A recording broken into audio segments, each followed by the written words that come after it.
Perkenalkan, saya Kayla Seprilia. Dan aku Putri Aulia. Dan teman-teman kita juga. Jadi kita dari Universitas Muhammadiyah Jakarta, program studi ilmu komunikasi. Hari ini kita akan mewawancarai wawasan mengenai dunia live e-commerce dan sosial media agensi. Di sini sudah ada narasumbernya. Halo Kak. Bisa diperkenalkan terlebih dahulu nama dan posisi kakak di agensi ini? Oke, nama aku Vetia. Aku di agensi Haloyo ini sebagai project manager. Udah berapa lama sih Kak bekerja di bidang ini?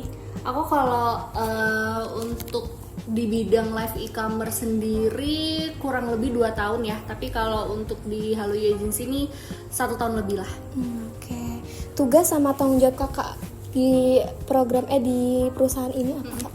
Oke, sebagai project manager itu aku bertugas untuk memastikan semua project yang kita jalani itu berjalan lancar. Jadi aku yang koordinasi dengan tim internal kita, kemudian aku juga yang koordinasi dengan klien, jadi membangun hubungan dengan klien, dan aku menjembatani antara yang klien mau sama apa yang dijalankan sama tim kita gitu. Jadi supaya proyeknya berjalan lancar itu aku yang mantau gitu. Oke, baik. Selanjutnya aku ingin bertanya juga lebih jauh mengenai agensi tempat kakak kerja nih. Agensi ini bergeraknya di bidang apa Kak? Kita di digital marketing tapi khususnya di live e-commerce. Live e-commerce ya berarti.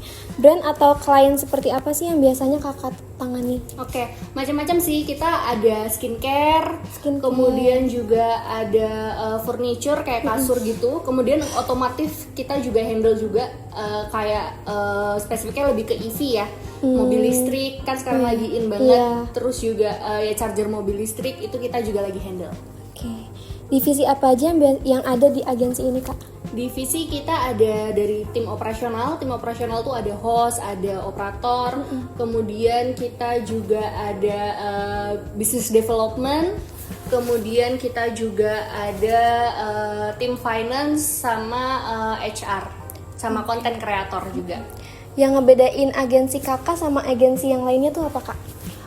Yang ngebedain mungkin kita lebih fokus sama sales kali ya, karena banyak agensi itu yang mungkin sama-sama agensi live itu banyak kayak mereka menyediakan hostnya, mereka nyediain technical support lah. Tapi di sini kita nggak cuma fokus sama teknis aja, tapi kita fokus sama penjualannya juga. Jadi gimana caranya supaya klien tuh bayar kita tapi mereka nggak rugi gitu, malah mereka untung gitu. Jadi kita fokus sama penjualannya juga gitu.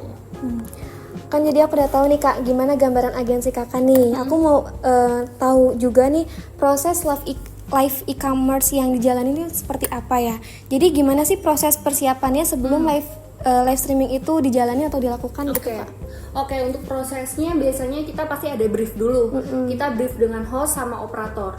Jadi kita pastiin, jadi mungkin kalau kalian pernah ngeliat live di Shopee, di TikTok itu mereka pakai green screen ya. Nah itu biasanya kita pastiin dulu di operator apakah green screen-nya udah aman, kemudian untuk teknis apakah juga udah aman, untuk mic, lighting, komputer semuanya apakah udah aman teknisnya.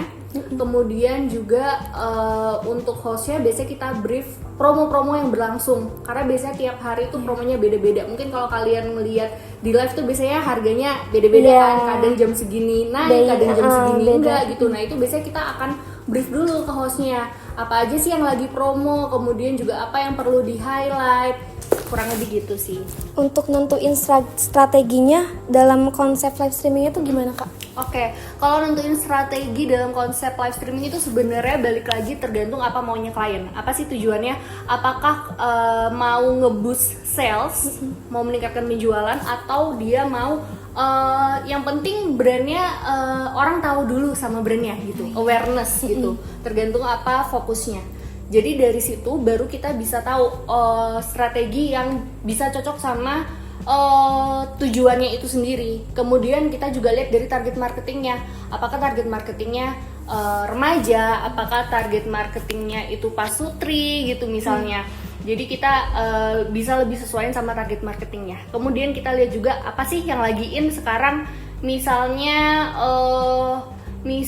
sekarang lagi musimnya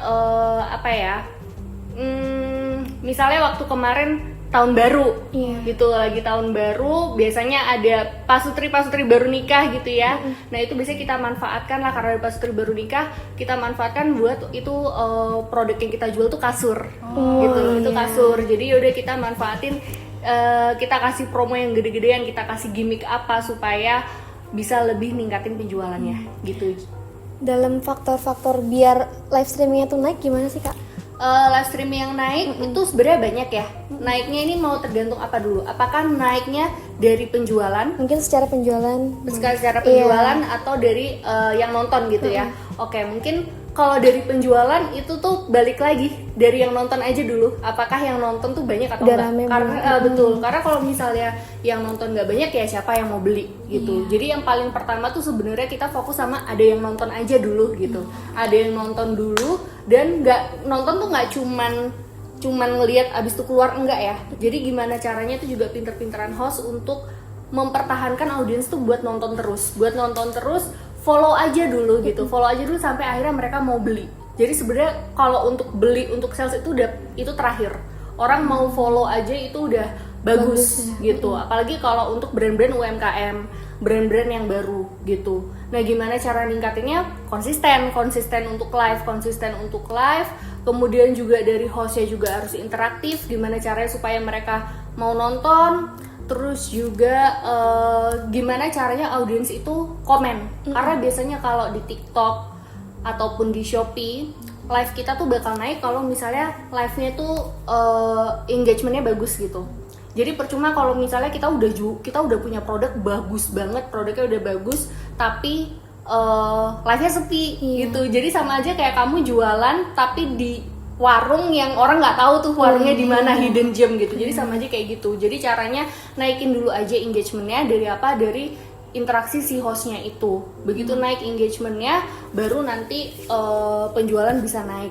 Nah itu kalau organik. Sebenarnya bisa juga kalau sekarang gampang ya, bisa dibantu sama ads juga gitu. Kan tadi kan kakak bilang harus konsisten ya nge-live-nya. Nah di agensi kakak sendiri tuh nge-live-nya tuh biasanya per hari berapa kali kak? Kita jalan 37 jam.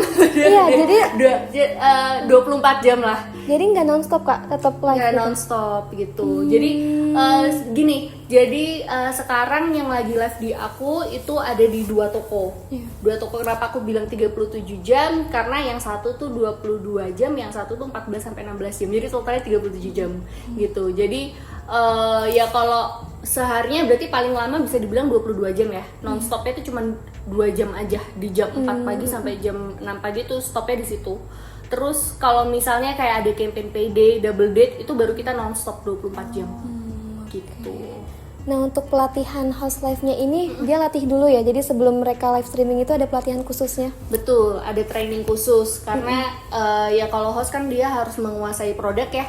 Jadi ada training product knowledge, kemudian ada training cara penyampaiannya gimana juga. Karena kadang ada yang dia product knowledge sudah hafal tapi dia nggak tahu cara ngomong depan kamera tuh kayak gimana. Itu pasti ada training dulu. Kemudian juga ada training secara teknisnya buat TikTok sama Shopee, itu kadang ada peraturan yang harus kita patuhin lah. Kalau misalnya enggak tuh bisa kena violation gitu. Jadi pasti ada training dulu gitu. Nah tadi kan kakak udah sebutin nih, pasti ada tantangannya juga ya kak dalam live streaming itu. Tantangannya tuh biasanya apa aja kak? Tantangan dalam live streaming, tantangannya biasanya kalau misalnya di akhir bulan ya, itu live-nya sepi, nggak ada yang beli lah gitu misalnya. Bukan nggak ada yang beli, lebih ke nggak serame di awal bulan. Terus abis itu apalagi ya tantangannya, paling kayak teknis lah ya, kemudian kalau teknis tuh biasanya yang kayak agak sulit kita kontrol itu kalau misalnya tiba-tiba mati lampu. Kalau misalnya internet bermasalah kayak gitu sih. Jadi kalau misalnya lagi mati lampu tuh di nonstop dulu gitu, misalnya 2 jam tuh nggak nge-live dulu ya kak? Oke. Nah kalau lagi mati lampu biasanya kan udah aku nggak tahu ya ini namanya apa, tapi kita di PC tuh ada alat yang dia nggak langsung mati gitu lah. gitu. Jadi gimana, Kak? Jadi dia masih Masih nyala, on terus. cuman itu kayak ada batas waktunya gitu.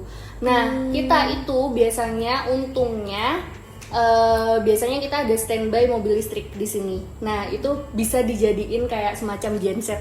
Iya. Jadi dicolokin ke mobil listriknya, jadi rumahnya nyala Nyala, gitu. ya. Jadi kayak ya kita punya gensetnya gitu. Oke. Gitu. Nah, selain live e-commerce juga, kami juga ingin nanya ini strategi media sosial yang diterapkan di agensi ini, Kak. Jadi gimana sih agensi nentuin strategi konten media untuk klien-kliennya gitu? Oke. Sama sih, kalau udah ngomongin strategi kita harus tahu dulu objektifnya tuh apa, tujuannya itu apa. Apakah tujuannya mau awareness, atau tujuannya mau naikin engagement, atau tujuannya mau ke sales. Tapi kalau kita ngomongin konten biasanya lebih ke antara awareness atau engagement ya gitu. Nah, kalau misalnya awareness ya kita bisa kasih konten yang edukatif. Tapi kalau engagement kita bisa kasih kontennya itu yang lebih ke entertain, yang lebih ke relate. Kasih konten yang kontennya itu bisa mancing orang buat nih orang nih bakal nge-share ke temennya. Mungkin kalau kalian lihat di Instagram tuh biasanya kayak share ke temen kamu yang gini-gini kayak gitu. Nah, itu tuh sebenarnya kunci gimana cara buat naikin engagement, karena kalian jadi nge-share ke orang lain kan, nge-share ke orang lain, dan disitulah muncul engagement gitu. Jadi yang nonton nggak cuma kalian tapi teman kalian juga nonton gitu. Platformnya biasanya pakainya apa, Kak, media sosial? Media sosial kita yang pakai paling efektif sih, Kak, biasanya. paling efektif itu juga balik lagi tergantung tujuannya mau apa. Kalau emang tujuannya untuk entertain, TikTok. Tapi kalau tujuannya lebih untuk ke edukasi bisa Instagram. Kemudian kalau misalnya lebih untuk ke profesional, misalnya klien aku B2B ya berarti LinkedIn gitu, bikin artikel gitu. Terus biasanya setiap hari itu pasti kalau live streaming gitu pasti justru harus konten ya setiap hari. Iya, biasanya konten sama live itu harus seimbang gitu, jalan berbarengan gitu. Jadi supaya live-nya juga naik juga. Oke. Nah, seberapa penting sih analisis data dan insight media sosialnya dalam penyusunan strategi di bidang ini? Oke, penting sih, penting banget ya. Kalau misalnya itulah kalau untuk jadi tim konten itu kita nggak cuman hahaha konten gitu, tapi ya kita juga harus tahu datanya. Jadi kenapa? Jadi supaya kita bisa tahu untuk nextnya kita tahu mana yang works, mana yang enggak gitu. Kayak misalnya dari data nih kita bisa tahu juga kan, oh orang tuh nonton ternyata cuma 5 detik. Kita bikin konten 2 menit tapi orang cuma bertahan 5 detik doang. Berarti next kita harus bikin konten yang di bawah 1 menit gitu. Nah, ada kan influencer marketing gitu ya, Kak. Itu tuh bisa menjadi bagian dari strategi agensinya juga gak sih, Kak? Bisa banget. Jadi pakai KOL ya sekarang ya, bisa banget. Itu juga ngebantu banget. Dan KOL kan juga ada macam-macam ya. Bisa mau yang udah followersnya udah jutaan, atau mau yang followersnya baru 10.000, itu juga ngebantu banget sih itu. Jadi Kak, tadi kan kita udah ngomong tentang sosial media konten strategi itu Kak. Nah, lanjut ke dunia pekerjaan agensi. Jadi skill apa sih Kak yang paling cocok untuk atau yang paling penting bekerja di live e-commerce tersebut Kak? Tergantung kamu sebagai posisi apa. Kalau sebagai host udah pasti public speaking ya. Kalau untuk sebagai posisi diriku sih skill yang penting menurut aku kreativitas ya, karena di sini aku juga yang harus ngasih ide ke klien. Kemudian juga public speaking tentu, karena aku juga biasanya present ke klien. Terus koordinasi, teamwork itu penting banget, karena aku di sini kerjanya teamwork banget, karena aku dibantu sama tim-tim teman-teman yang lainnya juga. Terus negotiation juga perlu gitu. Apakah kalau kerja di bidang ini cukup untuk kreativitas aja Kak? Nggak cukup, karena yang tadi aku bilang pas kita ngomongin konten ya, kayak ngomongin konten aja kita ngeliatnya kayak oh nyantai ya konten tinggal hahaha, tapi enggak, kamu harus bisa nggak analisa data, kamu harus kritis gitu. Dan kalau analisa data tuh kan kita juga harus kritis ya, harus tahu oh mana sih yang works, mana sih yang enggak gitu. Jadi kerjaan di agensi ini memiliki tekanan target atau audiens tertentu nggak Kak yang tinggi itu? Iya, kita pastinya ada target ya. Apalagi kalau untuk live, itu kan kita tujuannya adalah sales. Jadi kita targetnya itu lebih ke sales itu. Nah, yang challenging adalah kalau misalnya waktu itu kita pernah jualan kasur, dimana kita dikasih target salesnya yang lumayan tinggi, sedangkan kan kasur nggak semua orang tiap hari beli kasur ya, say. Nah, itu yang susahnya di situ gitu. Jadi Kak, ini kan udah ya tentang agensi, ini sekarang untuk mahasiswa Kak. Oke. Sebagai penutup, kami ingin minta beberapa saran untuk mahasiswa yang tertarik bekerja di bidang live e-commerce dan sosial media agensi. Oke. Jadi skill apa yang sebaiknya mulai dipelajari mahasiswa sejak kuliah Kak? Oke, skill yang harus dipelajari mahasiswa sejak kuliah public speaking.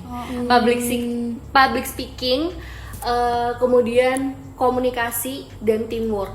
Karena kalau public speaking itu ya itu bakal kepake lah, mau apapun kalian nantinya posisinya mau jadi apa, kalian kan pasti akan diminta untuk present ke bos kalian. Weekly meeting kalian diminta untuk present gitu. Percuma kalau kalian misalnya udah punya slide bagus-bagus tapi kalian nggak bisa nyampeinnya. Jadi itu harus belajar public speaking dari sekarang sih menurut aku. Apalagi kalian di kuliah pasti banyak ya tugas present-present. Nah, itu manfaatkanlah sebaik mungkin. Terus kalau misalnya kalian pas kuliah itu misalnya ditunjuk dosen kalian suruh jadi MC lah, apalah suruh, itu menurut aku ambil aja, karena itu tuh itu bakal jadi sesuatu yang jadi pembelajaran kalian gitu, buat kalian latihan. Itu public speaking penting sih menurut aku. Kemudian tadi aku bilang komunikasi, kemudian teamwork itu juga penting ya. Komunikasi karena kan kalian pasti akan bekerja dengan tim nantinya. Kalau apalagi di agensi itu nggak bisa kalian individual, pasti harus sama tim. Jadi gimana caranya kalian semua harus bisa koordinasi dengan baik, jangan sampai ada yang miskom gitu sih.